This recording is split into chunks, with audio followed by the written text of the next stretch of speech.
Bom, então, bom dia a todos e todas, a quem está vendo a gente aí online, aos que vão ver depois na gravação. Então, primeiro, agradeço demais o Gilberto e a Suzete, né, para estar mais uma vez nesse evento. Eu acho que eventos acadêmicos universitários sempre são não só importantes, mas extremamente saudáveis para a gente compartilhar as pesquisas, os afetos, para a gente estar juntos. Então, é o quinto DAT, né?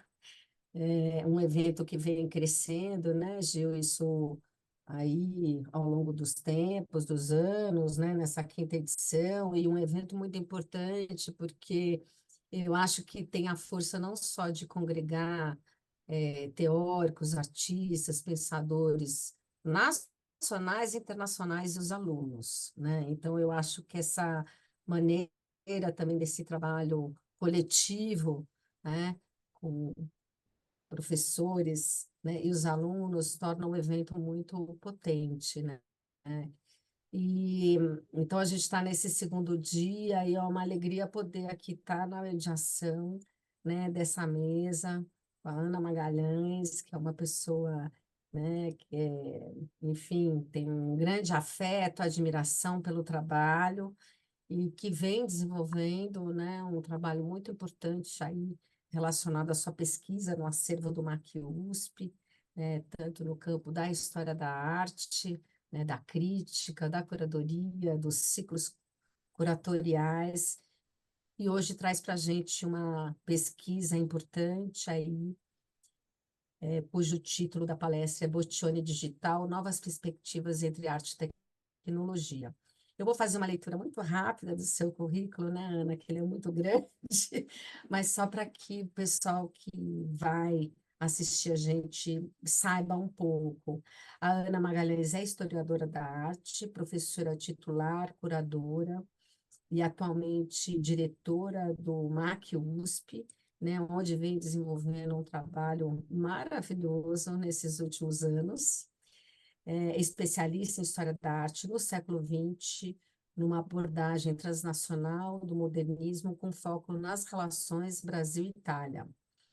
Algumas das publicações da Ana, né, vou falar só algumas aqui: Classicismo, Realismo, Vanguarda, Pintura Italiana no Entre Guerras, um outro acervo do MAC-USP, Prêmios Aquisição da Bienal de São Paulo, e os livros Futuros Possíveis, Arte, Museus e Arquivos Digitais, em autoria com a Gisele, e Boccioni no Brasil, reavaliando formas únicas de continuidade no espaço e sua história material, em autoria com Rosalie McKeever, que eu acho que é um pouco também esse diálogo que a Ana vai trazer um pouco aqui hoje.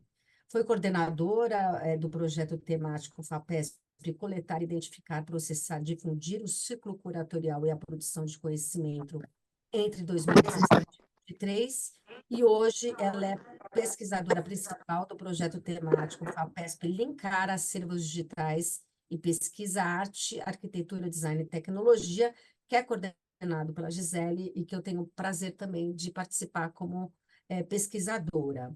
Ana foi pesquisadora convidada no Getty Research Institute, em Los Angeles, em 2016, no Instituto Max Planck de História da Arte, Biblioteca Hertziana em Roma, em 2019, enfim.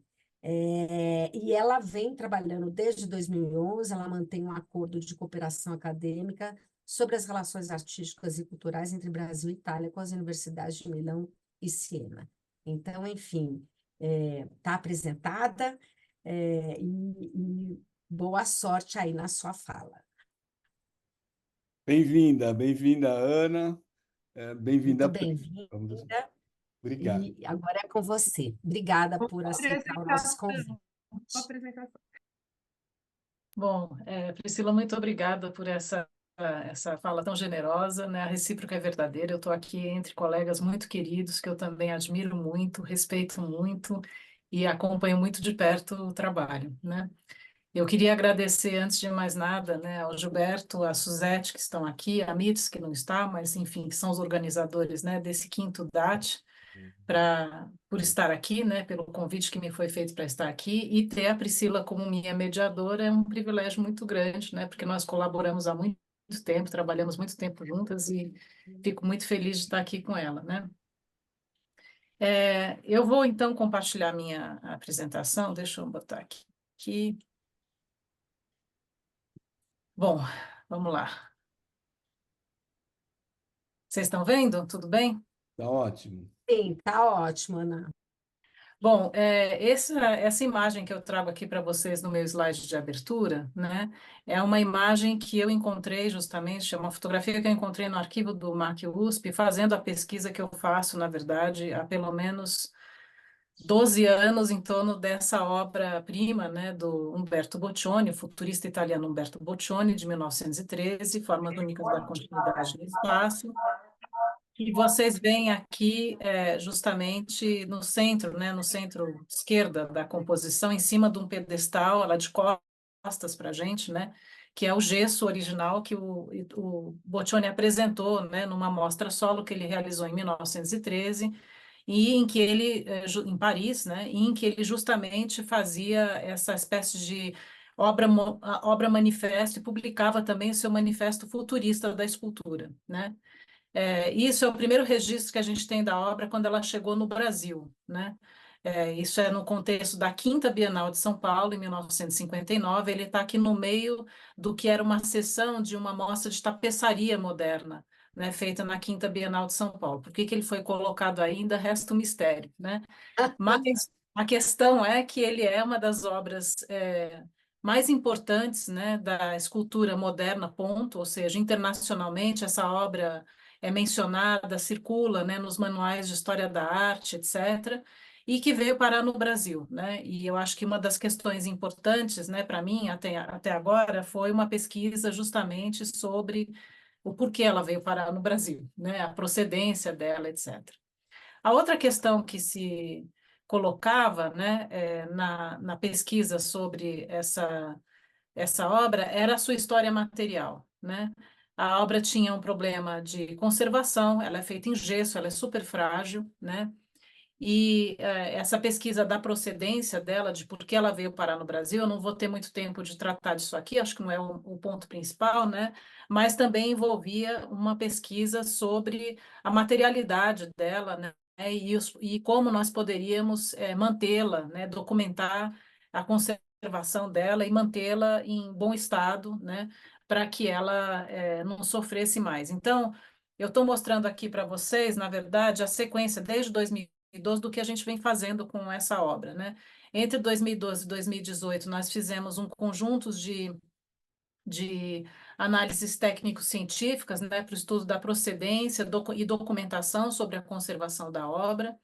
Isso foi, de certa maneira, desencadeado por um pedido de empréstimo, na verdade, que foi feito pelo Guggenheim, né, para a grande exposição de revisão do futurismo italiano, que foi feito em 2014. Na verdade, o museu tinha sido acionado muitas vezes, né, sobre essa obra, etc., entre 2009 e 2014, porque 2009 se comemorou o centenário do Manifesto Futurista. Então, tinha uma série de, enfim, eventos internacionais, exposições, etc., que foram organizados a partir dali, de revisão do futurismo, né, e etc., e que, enfim, em que essa obra do Boccioni aparecia como central para essa discussão, né? E o Guggenheim pediu essa obra emprestada ao museu. O museu entendeu que era impossível emprestá-la por causa da fragilidade dela, né? Quer dizer, mandar o gesso para Nova York não era uma tarefa era uma tarefa muito arriscada, né, para a conservação da obra. Isso também com base, na verdade, num último empréstimo internacional que tinha sido feito muitos anos antes, né, isso em 1986, numa grande retrospectiva organizada em Veneza, no Palazzo Grassi, né, em que os gessos, né, que o MAC tem, que são Formas Únicas da Continuidade no Espaço e o desenvolvimento da garrafa no espaço, tinham ido para a exposição e tinham voltado também já tendo sofrido. Eles tinham sofrido pequenas quebras, etc., que passou por um processo de restauro, etc. Então, o Conselho impôs uma espécie de moratória no empréstimo dessa obra, né? e por isso que a gente começou a trabalhar sobre a conservação dela, né? Então, isso resultou justamente na exposição de 2018, uma espécie de conferência internacional, um seminário internacional que a gente organizou, que chamava Boccioni, Continuidade no Espaço, e o seminário internacional O Dilema de Boccioni, né, em que a gente trazia os pesquisadores para entenderem como que a gente tinha reconstituído a, a, a história material da obra, a documentação sobre a procedência dela, etc., para poder debater com eles. E isso resultou no livro publicado em parceria com a EDUSP, né, em 2022, Boccioni no Brasil, que está uma publicação bilíngue, etc., em que a gente reunia justamente todo esse debate com os colegas internacionais. E agora, em 2024, ela foi solicitada, né, quer dizer, ela foi a peça central da exposição itinerante dos museus da USP, né, que comemora os 90 anos da universidade. Essa exposição está circulando pelos campi do interior do estado de São Paulo e, enfim, uma das questões era como levar essa obra, né, que não fosse o original, porque o original é frágil, porque se nós fôssemos levar a sua versão em bronze, ela também implicava num seguro muito alto, etc. Além do que, nós temos adotado uma postura de que, justamente, como todos os bronzes são póstumos, e não foi isso que o Boccioni apresentou em 1913, não foram os bronzes, né? De fazer a promoção justamente desse objeto, que é o gesso, né? Que é o objeto que, enfim, está mais alinhado com aquelas premissas que ele colocou no Manifesto Futurista, né? Bom, e nas análises técnico-científicas, uma das coisas que a gente fez, né, foi usar tecnologia, novas tecnologias, né? Nós tivemos o apoio da Escola Politécnica da USP, né, o CIT, o laboratório coordenado pelo professor Marcelo Zufo, de aproximação a essa empresa, que é a Faro Technologies, que tinha, na verdade, scanners de alta precisão, né, para escaneamento, captura em 3D de objetos tridimensionais. Nesse caso, era um scanner que era uma espécie de braço mecânico, assim, e que a gente fez a captura em 3D, né, do nosso gesso, e pôde comparar, na verdade, não só fizemos a captura em 3D do nosso gesso, do nosso bronze, do bronze, o bronze do Museu del Novecento, que é o primeiro considerado, enfim, feito depois da morte do Boccioni, também entrou nesse estudo comparativo, assim como entrou em estudo comparativo o bronze que está no Metropolitan, e com isso a gente reconstituiu um pouco a genealogia desses objetos que estão espalhados pelo mundo, né? Aqui que eu estou mostrando para vocês são algumas das imagens resultantes da sobreposição da malha de pontos, né, do nosso gesso com o nosso bronze, com o bronze do Museu del Novecento de Milão, que foi isso que a Faro nos ajudou a fazer, né? Os pedaços em azul, né, e verde guardam uma maior aproximação de dimensões, né? Isso em milímetros, assim, os dois bronzes, e o amarelo com como é que se diz, uma diferença maior de dimensões entre esses bronzes e o gesso, né? E aí, uma das coisas importantes que a gente fez justamente na mostra de 2018 foi fazer isso aqui, né? A gente conseguiu mais ou menos mapear que por documentação, em alguns casos por essa malha de pontos, etc., que são esses os bronzes que nós reconhecemos como bronzes que foram foram fundidos a partir do gesso do MAC, né? Isso por documentação, mais ou menos as dimensões, e a gente percebe que as soluções, né, quer dizer, ah, como é que se diz?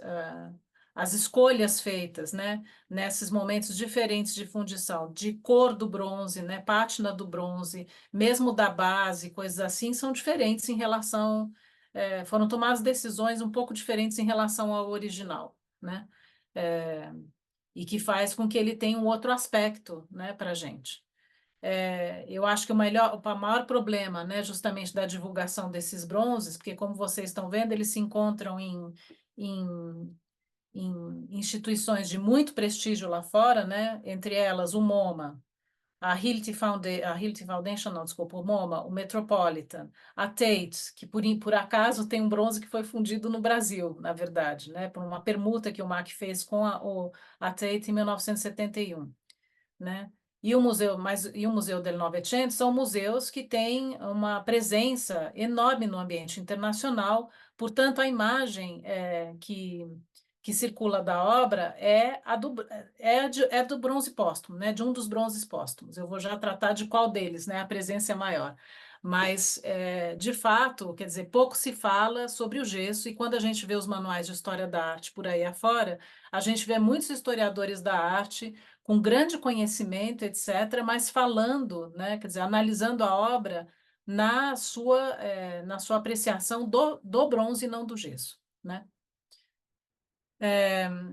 O que atualmente é a minha reflexão sobre esse estudo de caso, né, para a ideia de uma história da arte digital, dentro do projeto Linkar, coordenado pela Gisele Begelman, né, de acervos digitais e pesquisa? Eu acho que tem 4 pontos importantes que me chamam a atenção aqui, né?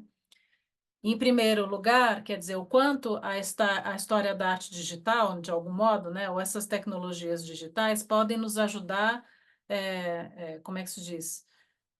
A pensar na história material da obra, ou seja, quer dizer, as análises técnico-científicas da obra de Boccioni me levaram a refletir sobre a digitalização e a conservação dela, afinal de contas. A digitalização dela, portanto, não se resume só à imagem dela, à criação de um banco de dados, de informações sobre ela, mas, enfim, de uso de tecnologias digitais, tá certo? Para tentar reconstituir a história material dela, né? A outra coisa que também me pareceu importante na reflexão que foi tomada, né, para o que nós fizemos agora para a exposição itinerante dos museus da USP, foi observar na produção contemporânea o uso da captura em 3D e da impressão 3D pelos artistas, né? E eu vou mostrar aqui rapidamente 3 exemplos para vocês, que são do artista americano, né, o estadunidense Charles Ray, outro artista estadunidense, que é o Barry X. Ball, que apareceu justamente no contexto da mostra do Guggenheim, e a experiência desses 2 artistas, né, um britânico e um sueco, se eu não me engano, que é o Matt Smith e o Anders Raden, né, que fizeram um projeto para uma coleção em Londres, né? Outro ponto importante que a gente vem discutindo, né, no caso do projeto de pesquisa, o projeto temático Linkar, é essa noção de documentação social, né? A ideia de que você constrói conhecimento numa esfera coletiva, né? E nesse caso, isso tem sido bastante interessante, né, para o recurso e para a atualização do conhecimento das bases de dados dos museus, né? A gente vem desenvolvendo pilotos de como a gente poderia, né, minerar, digamos assim, e filtrar, né, ou capturar essa documentação social, que a gente chama essa documentação social, mas ela, no caso do Boccioni, ela também tem seus problemas, porque ela é pautada justamente por essa presença, né, ou essa relação, essa força enorme que essas instituições internacionais têm e que tem o bronze do Boccioni e não o gesso, né?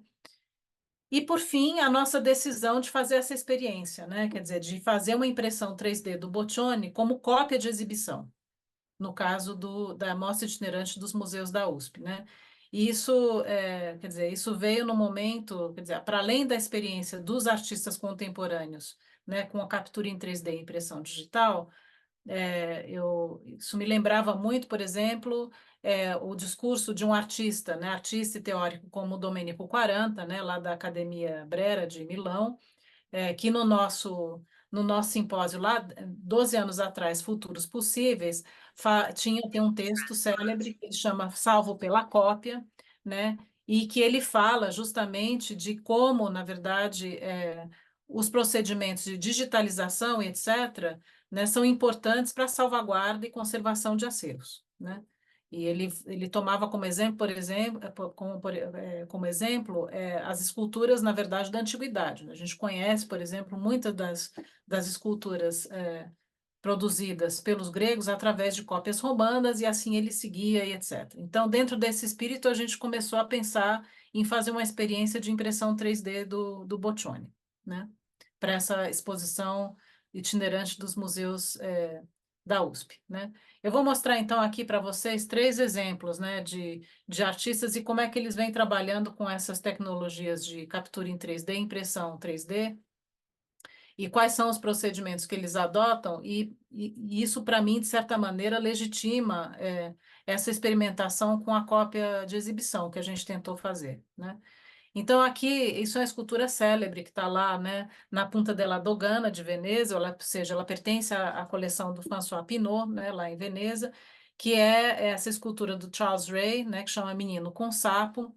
Existe uma outra versão dela que fica dentro do Getty Center, em Los Angeles, e em 2016 eu tive a oportunidade de visitar o estúdio do Charles Ray com um grupo, né, de pesquisadores, quando eu estava em Los Angeles, para ver como é que ele procede, né? E o Charles Ray está usando impressão 3D em aço pintado aqui. Ou seja, ele tem um grupo, na verdade, de assistentes, eu acho que são em torno de 15 assistentes que trabalham fazendo coleta, na verdade, de imagens para ele na internet, né? Que ele readapta, recria, etc., para fazer, né, as suas figuras e tudo mais. Elas às vezes são recortadas de imagens que ele encontra na internet, etc. Essa equipe faz a renderização 3D dessas imagens, né, dessas figuras, e isso é levado para uma empresa, né, na verdade, com quem ele tem uma parceria, para ser impresso em aço, né? Em aço inoxidável e depois pintado, né? Então, é assim que ele trabalha, metal. Então, essas esculturas são de metal, elas têm uma aparência de gesso né, ou de mármore, ou o que quer que seja, porque são pintadas de branco, mas elas são impressões digitais, na verdade, elas são impressões em 3D, né? A mesma coisa o Barry X. Ball fez aqui, né, por ocasião da mostra do Guggenheim, né? Ele, no contexto da mostra do Guggenheim, ele expôs esse objeto, né? Não dentro do Guggenheim, mas, enfim, em paralelo à exposição do Guggenheim. Ele fez essa versão, né, do Formas Únicas da Continuidade no Espaço, que ele chamou de Formas Perfeitas, né? E que ele vinha trabalhando entre 2010 e 2016, que é uma impressão 3D em resina com aplicação de ouro, 24 quilates, né?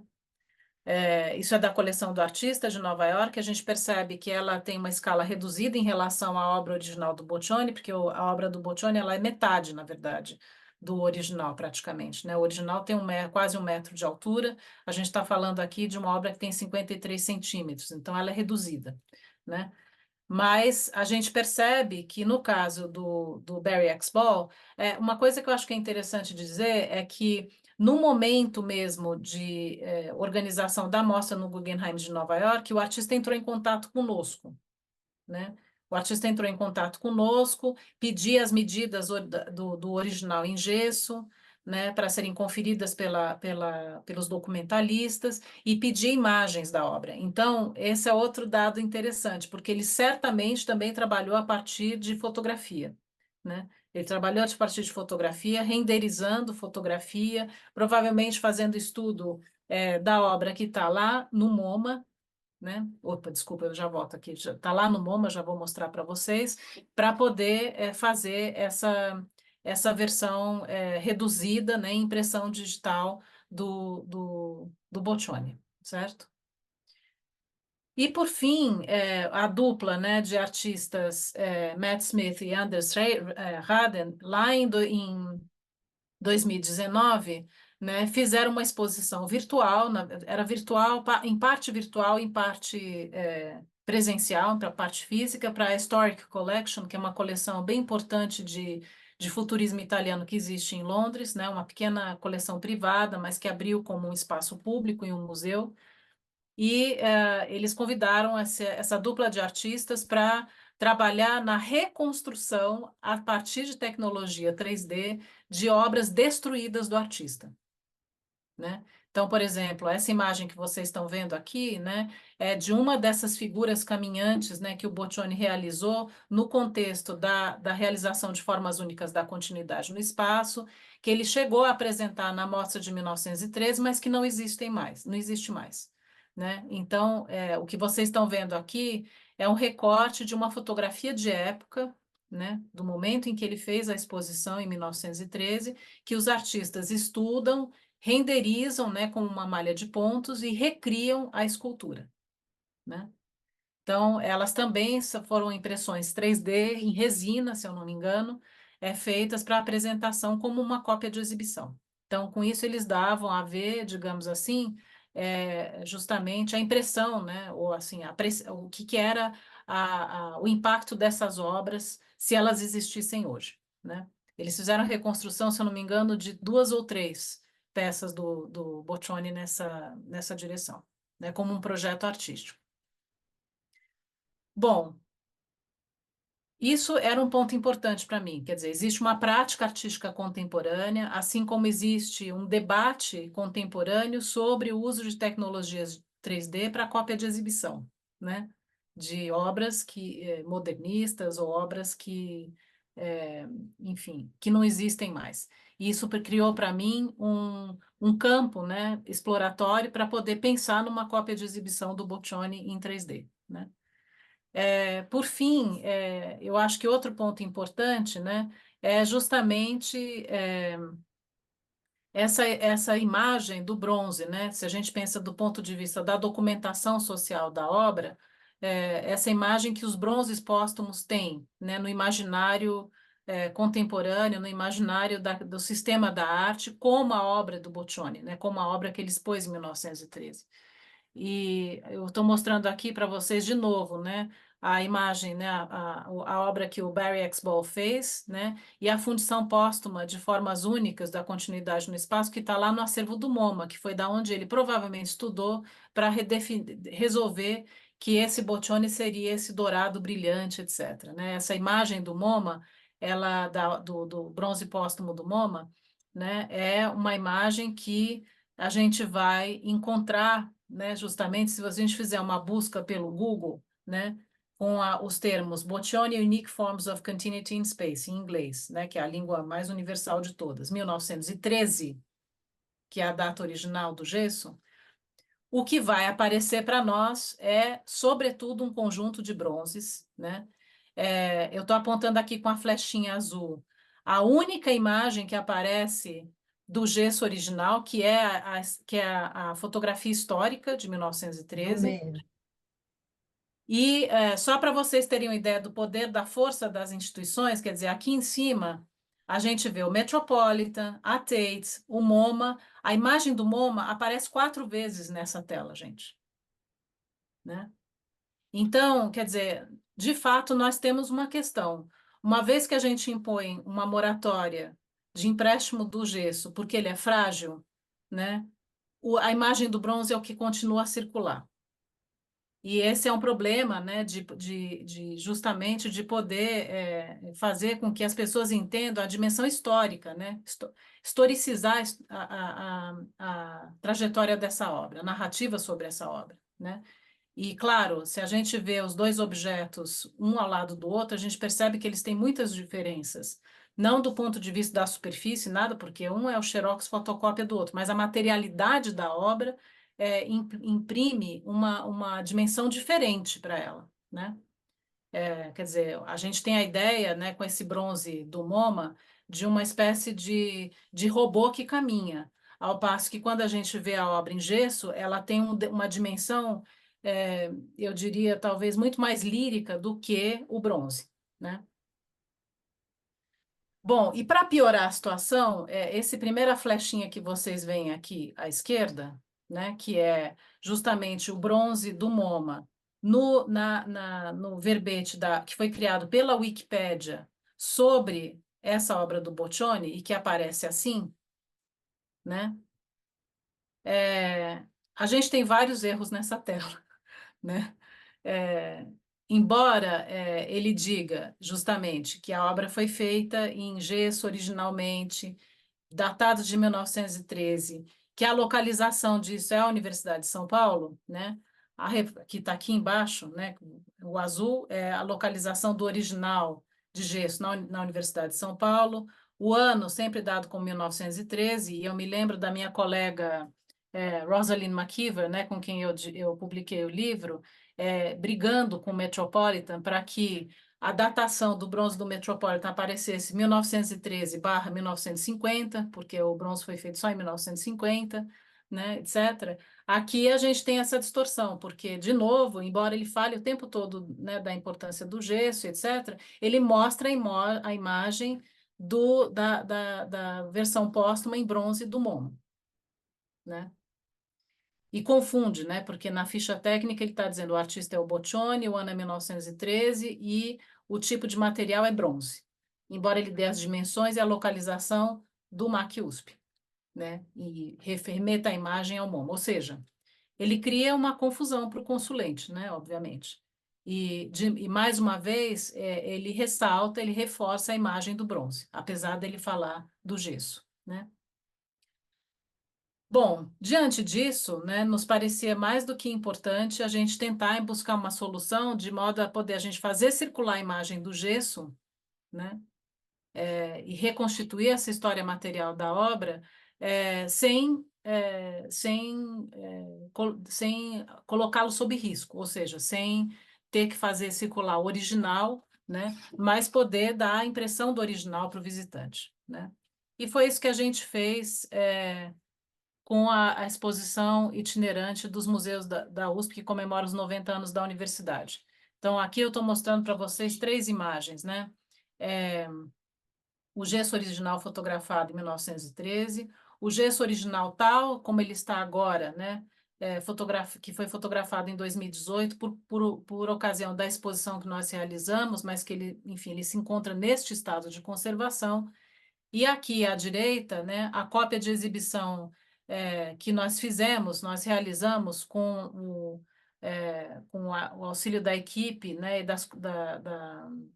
da infraestrutura da Somos Produção, que é uma impressão em 3D do gesso né, do MAC. Eles usaram a malha de pontos que nós tínhamos realizado lá em 2015 com a Faro, né, Technologies. E o mais incrível é que ele é uma impressão em isopor, na verdade, ele usa polistireno, isopor, né, com uma finalização de camada de gesso.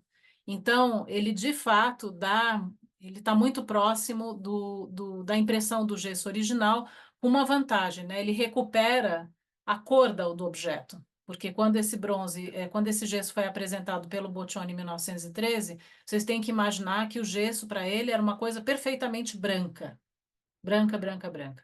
Que é alguma coisa que, por conta das inúmeras camadas de látex, verniz, etc., que foram aplicados ao longo dos anos no gesso original, a gente ainda não consegue recuperar, né?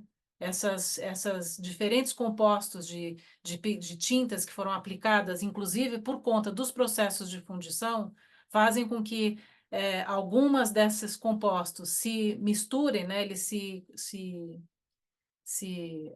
como é que se diz? Se recombinem com a própria com a própria matéria do gesso e seja difícil a gente, enfim, fazer, por exemplo, uma raspagem ou limpeza dessa tinta para reaplicar uma nova, para recuperar a cor né, do gesso original que era branco, certo?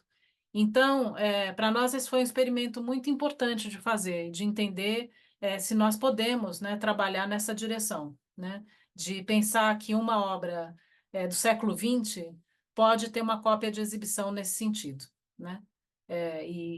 Enfim, para nós foi uma experiência super bem sucedida. O gesso, quer dizer, a impressão 3D que foi feita exatamente nas dimensões do original em gesso, né?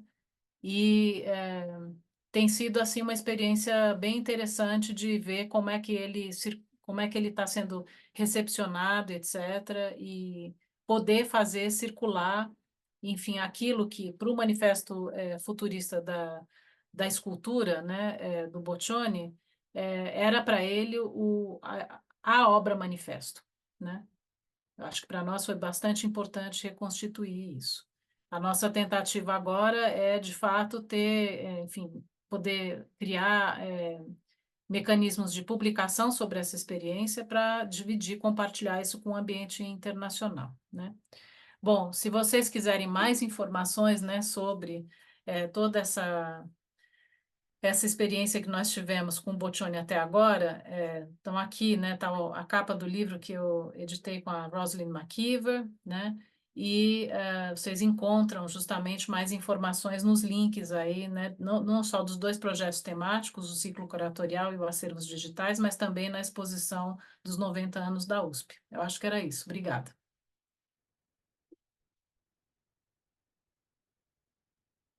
Uau, hein, Ana? Parabéns, Nove Ana, horas da manhã lindo! para uma fala dessa aqui. Começamos amanhã Parabéns, com Ana! tudo.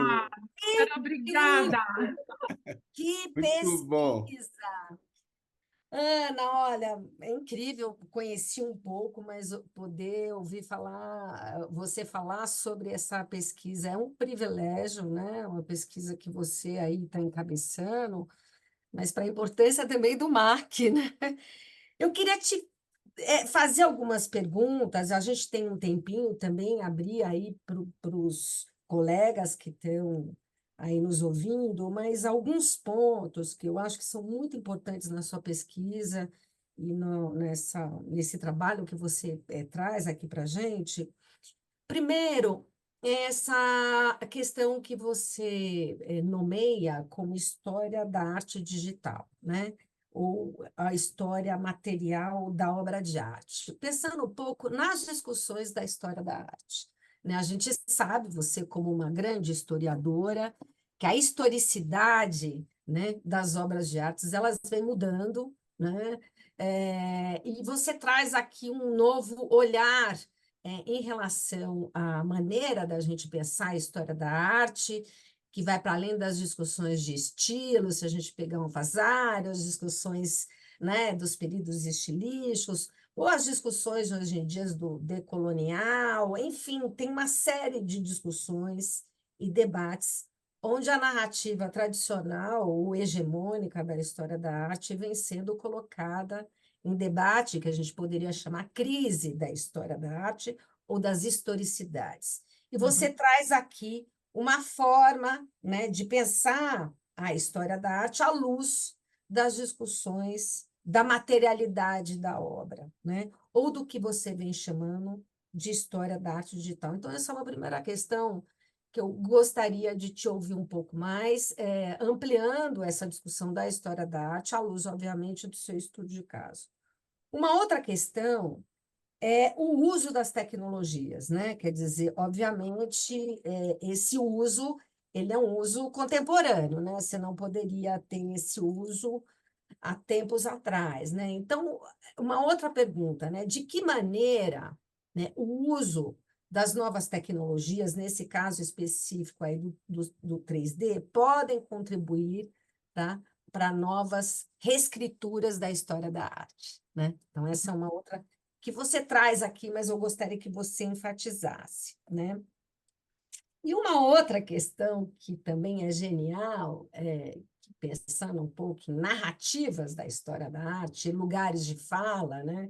É muito interessante também essa discussão que você traz aí do poder das instituições, né? Quer dizer, óbvio, né? À luz do que você fala, né? Aí a gente está falando de sistema da arte, não de história da arte, né? Mas como as instituições, e nesse caso específico aí o MoMA, né, vai, na verdade, criar todo um tipo de discurso, né, que para as pessoas que não são historiadores da arte, têm certeza de que a obra original é aquela em bronze, né, super, né, que é isso que fica. Né? Quem sabe que é em gesso e que está no MAC USP. Então, você traz aqui uma discussão importante, né, atrelando, né, a história da arte com a discussão dos discursos sobre essas narrativas que têm uma relação muito implicada, né, com o poder das instituições e com o sistema das artes num sentido mais ampliado, né? Quer dizer, então, de que maneira a gente eu não sei se é furar esse bloqueio, né? Você traz aí a discussão da publicização desse material, né? Em termos internacionais, né? Talvez fazer uma outra Wikipedia ali, eu não sei, mas, enfim, para que essa história, né? Entre outras, várias histórias de outras obras, né? Que não são possíveis aí de ter um trabalho tão importante como o seu. Então, eu queria que você falasse, são essas 3 perguntas aí iniciais, para que a gente possa ter o privilégio de escutar você um pouquinho mais, Ana Magalhães.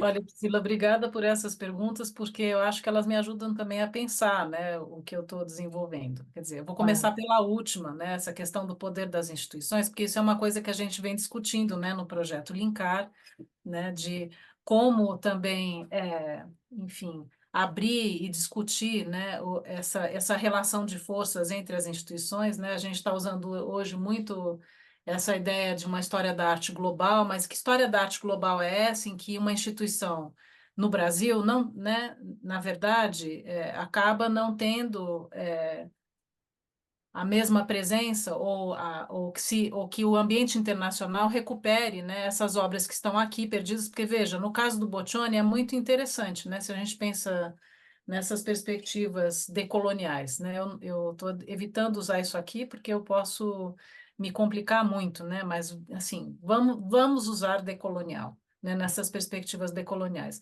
Isso é uma obra-chave, assim, da grande narrativa da arte do século XX, etc., que aparece como exemplo de todos os grandes manuais de história da arte que veio parar no Brasil, né? Primeiro, o fato dela ter vindo parar no Brasil não como é que se diz, não é casual, né? Tem um contexto que permitiu que ela viesse parar no Brasil. Eu não tenho tempo para discutir isso aqui, mas nós estamos falando do contexto do segundo pós-guerra, em que uma série de objetos é colocado em circulação, né? Esses objetos são colocados em circulação, são vendidos para as Américas, né? E é nesse contexto que essa obra vem parar aqui, né? Ela é um objeto de disputa, obviamente, da arte do século XX. Mas por que ela veio parar aqui? Quer dizer, que é um país subalterno do ponto de vista, né, dessa narrativa do Atlântico Norte, etc., essa imagem, né, e essa obra acabam se perdendo, né? Elas ficam deslocadas uma obra começa a ficar deslocada no discurso e se volta o discurso, se enfatiza o discurso sobre os bronzes. Mesmo assim, você vê historiadores da arte bastante eruditos, muito competentes, falando sobre o bronze, né? Eu não estou querendo aqui fazer uma arqueologia da obra do Boccioni, né? Porque eu acho que não é disso que se trata, mas é justamente de entender a dimensão histórica dessa obra, né? Justamente. Então, acho que tem esse aspecto que, para mim, é muito interessante nesse contexto, porque eu não estou falando de um objeto que não está no discurso, né, da grande narrativa. Ele está, mas ele está dentro de outro material. E por conta da materialidade dele, há também né, enfim, outras apreensões, né, de como ele é visto, né, e a comparação dele, né, na verdade, com os valores que o Boccioni tinha colocado no manifesto da escultura futurista, né? Então, eu acho que tem esse aspecto para mim que é muito importante. A primeira coisa que você me perguntou foi sobre a ideia de uma história da arte digital. Quer dizer, a gente está vendo isso circular, na verdade, eu diria, né, do meu ponto de vista, por 2 vias, né? Ou de uma história de criação de bancos de dados para pesquisa em história da arte, né, dentro de uma chave do que a gente chama de humanidades digitais, né, em que você disponibiliza acervos, disponibiliza obras, reproduções, né, imagens de obras em grandes repositórios, que esse tem sido talvez o braço mais debatido no campo da história da arte desde os anos 80, quer dizer, como criar repositórios digitais capazes de fomentar a pesquisa em história da arte, sobretudo de imagens de obras e catálogos online e disponibilização de acervos online, etc. E de outro, uma discussão que aí, enfim, data dos anos 90 para cá, sobretudo, né, que enfim, a produção a produção artística que trabalha com o virtual, com as novas tecnologias e com o digital, né? Que dentro do discurso da história da arte, né? Assim como ela vem se constituindo dentro das universidades, etc., parece um campo especializado, um campo apartado, né?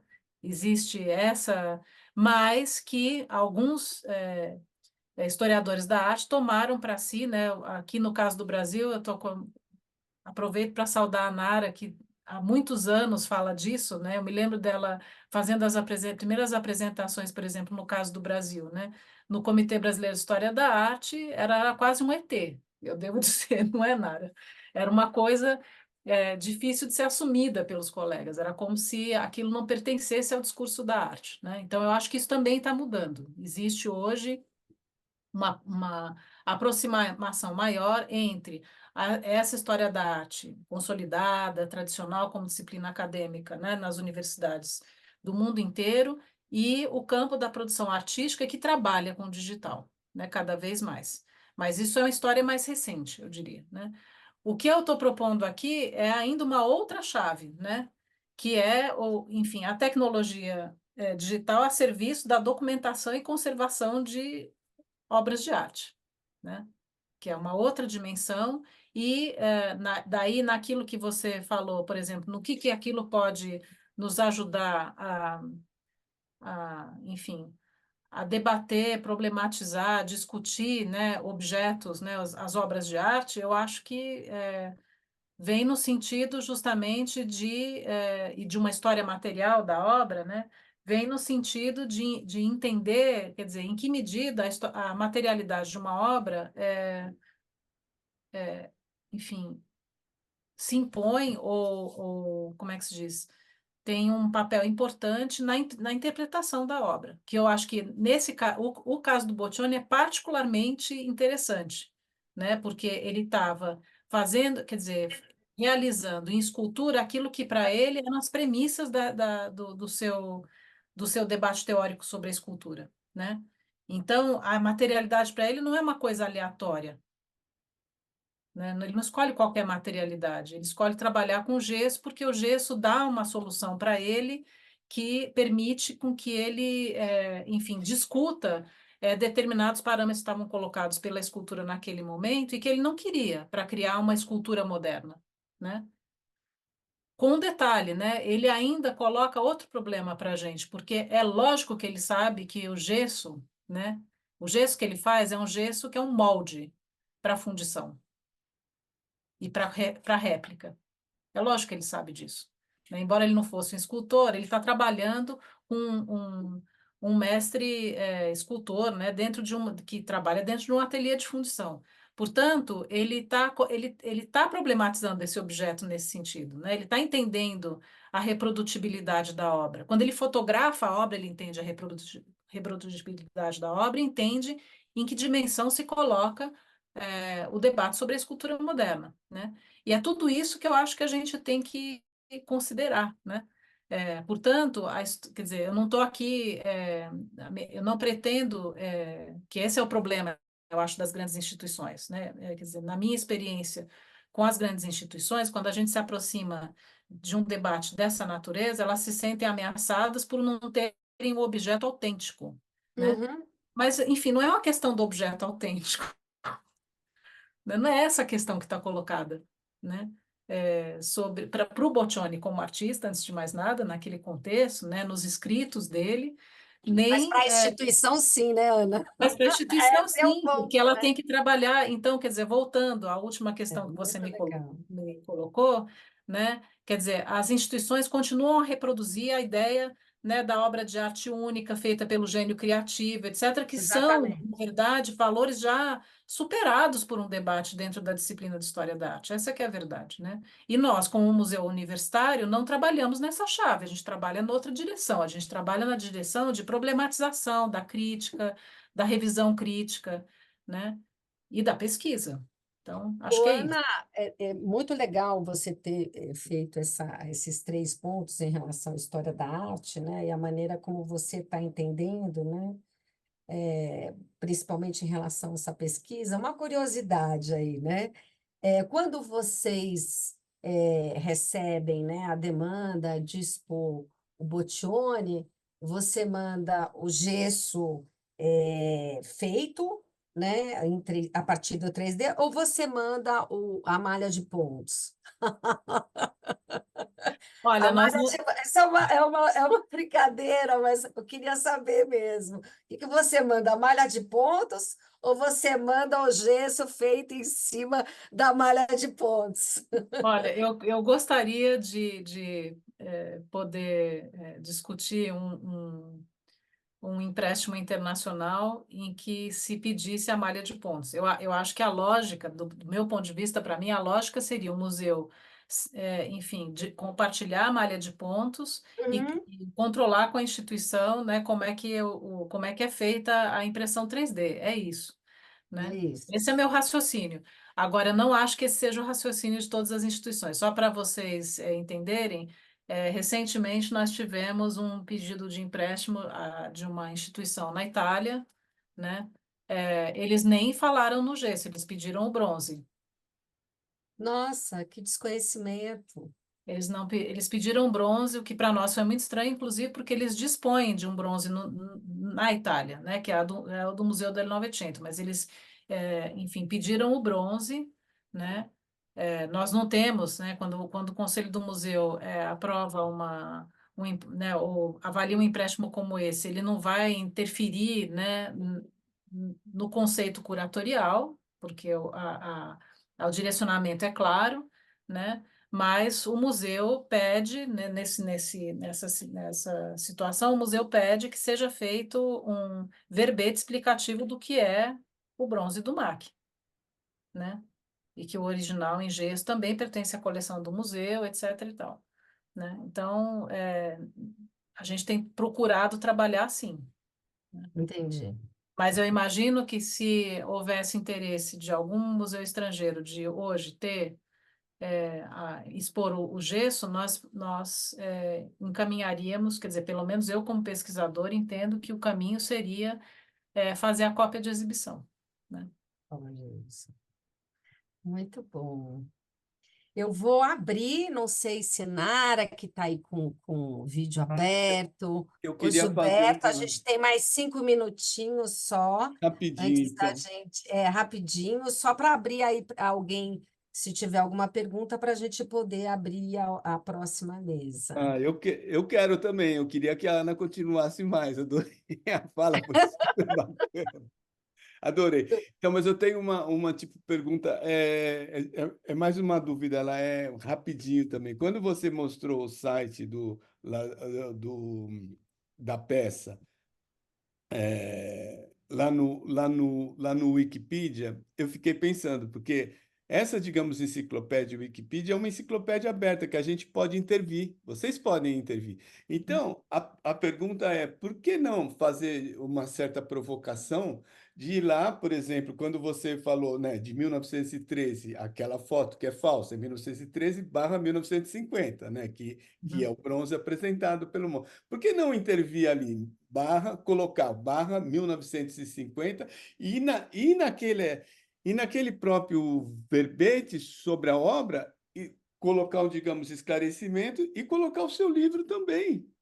Que é lindo o seu livro, que aliás eu tenho assinadinho aqui pelas duas, né? Mas eu acho que isso seria fantástico, e seria uma forma de você estar colaborando também, porque eu acho que às vezes a gente não, digamos, intervém, porque a gente pensa como sendo bases sólidas, mas digamos, o próprio Wikipedia ele é fluido e ele aceita essa possibilidade. Que aí eu acho que eu não sei como que isso funciona exatamente, mas imagino que essas grandes instituições elas tenham assim pesquisadores e pessoas voltadas só para fazer intervenção nessas mídias Sim. sociais, né? Então, pelo menos eles iam ficar de cabelo em pé, sabendo que tinha gente atento ali. E não tem como eles, digamos, contestarem esses É, dados que você trouxe, que são realmente fantásticos, né? Eu acho que iria contribuir bastante também. Era mais eu isso. acho que esse é o próximo passo, Gil, né? Obrigado. Esse é o próximo passo. Adorei. Ana, parabéns Nara, pela palestra. consegui acompanhar e a partir das 9h20 só, mas enfim, também acompanho o teu trabalho. E é bem interessante pensar nisso, né? Numa história da arte digital que iniciou lá pelos anos 60 e que até os anos 90, né, Priscila, Gilberto, a gente via meio separada e que depois se integra, né, a arte contemporânea. Então, a gente pode pensar numa história da arte contemporânea com diferentes linguagens, abordagens, enfim, manifestações, tendências, né?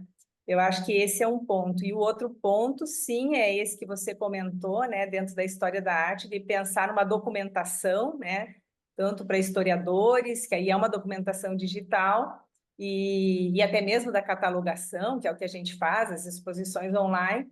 E esse terceiro, que é a tua grande contribuição, né, parabéns por ela, que é o modo de como essas obras podem ser realmente mantidas, preservadas, né, se integrar dentro de um acervo em que a gente não precisa encaminhar mais, né, o exemplar em bronze, nem em gesso, mas sim só a malha, né? Então a pergunta da Priscila foi boa nesse sentido, né, uma provocação. Eu acho que estamos andando, né, para essas tendências, assim, e para a união de todas elas, claro.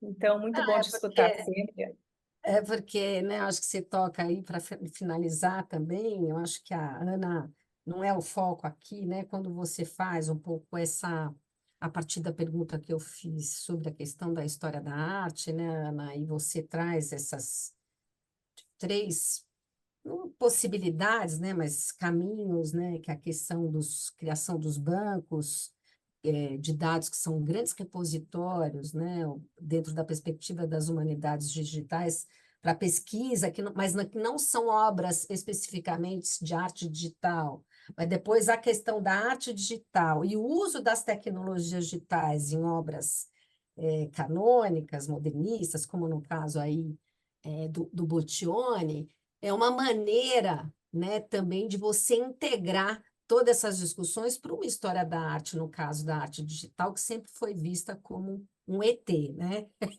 A gente que trabalha com isso sempre foi visto como um ET, então é muito interessante a maneira como essas coisas vão mudando do ponto de vista histórico mesmo, né? Então, é muito interessante. Bom, mas eu acho que é isso.